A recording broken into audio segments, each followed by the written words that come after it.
अस्सलाम वालेकुम वरहमतुल्लाहि वबरकातुहू। अल्लाह के फजल करम से ये किताब हिस्नुल मुस्लिम जो कुछ अरसा पहले हमारी ऑफिस से, हमारे इदारे से छपी थी हमारी तहकीक और तखरीज के साथ, तो ये नुस्खे ख़त्म हो चुके थे और प्रूफ की कुछ गलतियां भी इसमें रह गई थी। तो अल्हम्दुलिल्लाह इसका दूसरा एडिशन, इसकी दूसरी तबाद जो है मुकम्मल हो चुकी है। और जो हजरात भी ये नुस्खा अगर हासिल करना चाहें तो कुरला जो हेड ऑफिस है वहाँ से ये आप हासिल कर सकते हैं। मैं आपके सामने इस नुस्खे की कुछ खसूसियात ज़िक्र कर दूं। आप सब जानते हैं कि अज़कार और दुआओं पर लिखी हुई ये हिस्नुल मुस्लिम बहुत ही मशहूर व मारूफ किताब है और कम व बेश 40 ज़बानों में इसका तर्जुमा हो चुका है। अल्लाह तबारक व तआला ने बड़ी मकबूलियत अता फरमाई इस किताब को, और इस किताब की तहकीक और तखरीज भी बहुत सारे हजरात ने की है। तो इसमें हमने ख़ास क्या कोशिश की है और क्या हमने मेहनत की है इसको ख़ास बनाने की, तो उस हवाले से कुछ बातें मैं आपके सामने रखना चाहता हूँ कि अगर आप इससे इस्तेफादा करना चाहें, इस किताब को आप लेना चाहें, तो इसमें आपको क्या क्या फ़ायदे हासिल हो सकते हैं। हमने इसमें ख़ास क्या चीज़ रखने की कोशिश की।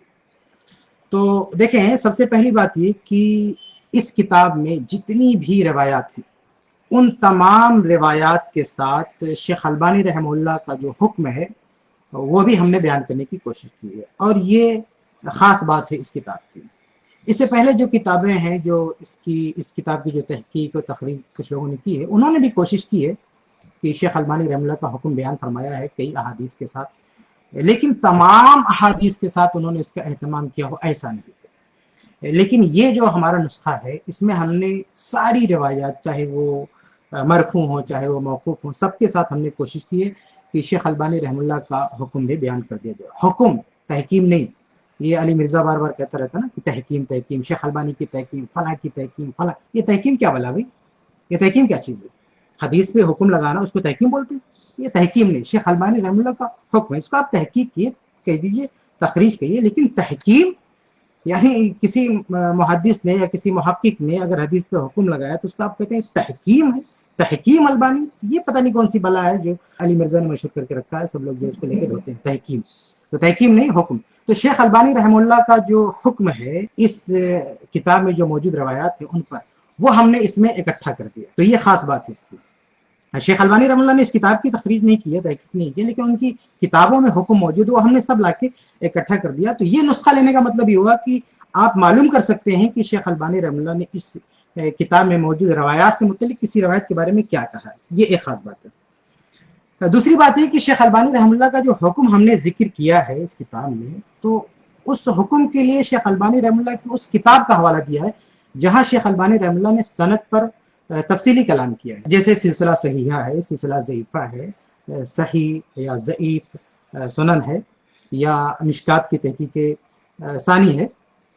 तो ये ऐसी किताबें हैं शेख अलबानी रहमतुल्लाह की जिनमें शेख अलबानी रहमतुल्लाह सिर्फ सेहत या ज़ौक़ का हुक्म नहीं लगाते, बल्कि तफसीली कलाम करते हैं, तुरुक पर बात करते हैं, इलल पर बात करते हैं। तो हमने इस चीज़ का एहतमाम किया है कि शेख अलबानी रहमतुल्लाह का हुक्म नकल करें तो ऐसी जगह से कि अगर कोई तालिब इल्म मुराजा करना चाहे, देखना चाहे, तो उस जगह पहुंच जाए जहां शेख अलबानी रहमतुल्लाह तुरुक पर बात करते हैं। वरना हमसे पहले जिन लोगों ने शेख अलबानी रहमतुल्लाह का कहीं हुक्म जिक्र किया, इस चीज़ का इंतजाम नहीं किया, तो उसका नुकसान कभी कभी ये होता है ना कि शेख अलबानी रहमतुल्लाह की जो किताबें हैं जिसमें तुरुक पर बात नहीं है, तो कहीं कहीं उसमें नजरसानी करने वालों से या किताबत करने वालों से वहम हुआ है।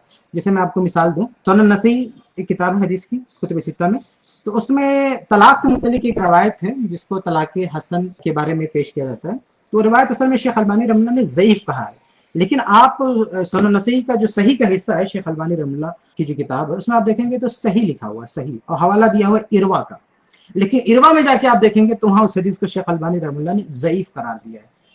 तो देखिए बात क्या से क्या हो गई। अब वो शेख अलबानी रहमतुल्लाह से वहम हुआ या उनकी किसी शागिर्द से जिसको उन्होंने काम सौंपा था, वल्लाहु आलम। लेकिन बहरहाल ये एक गलती है कि जो सही सुनन और ज़ईफ़ सुनन है तो उसमें जो हुक्म लगा है और उसके लिए जो हवाला दिया गया है उससे वो जरा अलग है।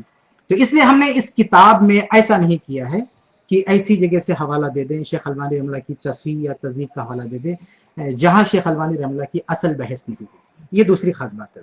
اچھا ایک چیز اور ذکر کر دوں کہ شیخ البانی رحمہ اللہ کا جو حکم ہم نے اس میں نقل کیا ہے، تو تضعیف کا جو معاملہ ہے، تضعیف کا، تو شیخ البانی رحمہ اللہ نے اس کتاب کی جتنی بھی روایات کو ضعیف کہا ہے، ہم نے بھی ان کو ضعیف کہا ہے، یعنی ہماری رائے ان سے بالکل موافق ہے۔ البتہ شیخ البانی رحمہ اللہ نے جو صحیح کہا ہے تو اس میں 6 جگہ ہم نے اختلاف کیا ہے، یعنی اس کتاب میں صرف 6 روایات ایسی ہیں جو شیخ البانی رحمہ اللہ کی نظر میں صحیح ہیں، لیکن ہم کو وہ ضعیف لگتی ہیں۔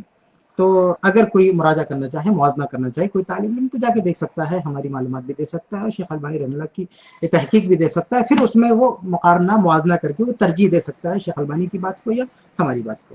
اور تیسری بات یہ کہ ہم نے کوشش کی ہے کہ اس کتاب میں کتب ستہ کی جو حدیثیں ہیں وہ جہاں جہاں ہیں سب کے حوالے پیش کر دے جائیں، یعنی اگر کوئی ایک روایت اس میں نقل ہوئی ہے اور وہ کتب ستہ میں کئی جگہ پائی جاتی ہے، جیسے بخاری، صحیح مسلم، سنن ترمذی وغیرہ، تو سب کے حوالے ہم نے دے دیے ہیں۔ یعنی ایسا نہیں کہ صرف سنن نسائی پر اکتفا کیا، ایک کتاب پہ اکتفا کیا، اگر کتب ستہ میں ساری کتابوں میں یہ روایت موجود ہے تو سب کے ہم نے حوالے دے دیے ہیں، اور اگر کتب ستہ کی باہر کی کوئی روایت ہے تو ایک دو جو اہم حوالے ہو سکتے تھے وہ ہم نے ذکر کیے ہیں۔ ایک اور چیز یہ ہے کہ ہم نے اس کتاب میں حوالے دیتے ہوئے یہ بھی بتا دیا ہے کہ اصل کتاب کا جو متن ہے یا جو الفاظ ہیں وہ کتب ستہ میں اگر کئی جگہ وہ حدیث ہے تو کس حدیث کے الفاظ اس میں لیے گئے ہیں، تو وہ لفظ لہو کہہ کے ہم نے اس کی صراحت کر دی ہے۔ تو اس سے اندازہ ہوگا اگر کوئی ویریفائی کرنا چاہے، دیکھنا چاہے مزید تسلی کے لیے، تو وہ اس کتاب میں جا کے تقابل کر سکتا ہے کہ اس کے جو الفاظ ہیں وہ حدیث میں وہ الفاظ کہاں ہیں، کیسے ہیں، تو یہ بھی ہم نے بتا دیا۔ اور جب ہم نے پہلے ایڈیشن کے وقت اس پر تحقیق تخریج کا کام شروع کیا تھا تو عربی کا نسخہ تھا 2015 میں جو طبع ہوا تھا، اس کو ہم نے سامنے رکھا تھا۔ اور ایک اور چیز ہم نے یہ بھی کی ہے کہ جو اس میں دعا کے جو الفاظ ہیں، اذکار کے جو الفاظ ہیں، حدیث میں جا کے ہم نے تقابل کیا ہے، مقابلہ کیا ہے ہم نے کہ واقعی وہی الفاظ جو حدیث میں ہیں وہ کتاب میں لائے گئے ہیں یا کچھ ادھر ادھر ہو گیا ہے۔ تو جہاں کہیں بھی ہم کو یہ لگا کہ کوئی چوک ہوئی ہے، کچھ غلطی ہوئی ہے، تو ہم نے وہاں پہ اصلاح کرنے کی کوشش کی ہے۔ ایک اور چیز یہ ہے کہ اس کتاب کی جو اصل فہرست ہے وہ ہم نے کتاب کے آخر میں رکھی ہے، شروع میں ہم نے اپنی طرف سے الگ فہرست بنائی ہے تاکہ مراجعہ کرنے میں آسانی ہو۔ آخری بات یہ ہے کہ اس کتاب کا جو ترجمہ ہے وہ حافظ صلاح الدین یوسف رحمہ اللہ کا ہے۔ جب ہم نے پہلی بار اس کو چھاپا تھا اس کتاب کو، تو شیخ کا ترجمہ شامل کیا تھا اور میں نے شیخ سے خود بات کی تھی اور شیخ سے اس کے لیے اجازت لی تھی۔ شیخ رحمہ اللہ اس وقت بحیات تھے، انہوں نے اجازت دی تھی، تو یہ ان کا ترجمہ ہے۔ تو یہ چند خصوصیات ہیں اس نسخے کی۔ الحمدللہ اس کا دوسرا ایڈیشن آ چکا ہے، اور پچھلے ایڈیشن میں جو پروف وغیرہ کی غلطیاں تھی ان کو بھی ٹھیک کرنے کی کوشش کی گئی ہے۔ اب بھی اگر کوئی غلطی رہ گئی ہے پروف کی یا تحقیق تخریج کہیں بھی، تو اہل علم کے نگاہ میں اگر وہ آئے، وہ نوٹس کریں تو ہم کو ضرور آگاہ کریں تاکہ ہم انشاءاللہ آگے اس کی اصلاح کر سکیں۔ یہ چند باتیں تھیں جو میں نے آپ کے سامنے رکھی، تو اگر آپ یہ کتاب، یہ نسخہ حاصل کرنا چاہتے ہیں تو ہمارے آفس سے اس کو حاصل کر سکتے ہیں۔ السلام علیکم ورحمۃ اللہ وبرکاتہ۔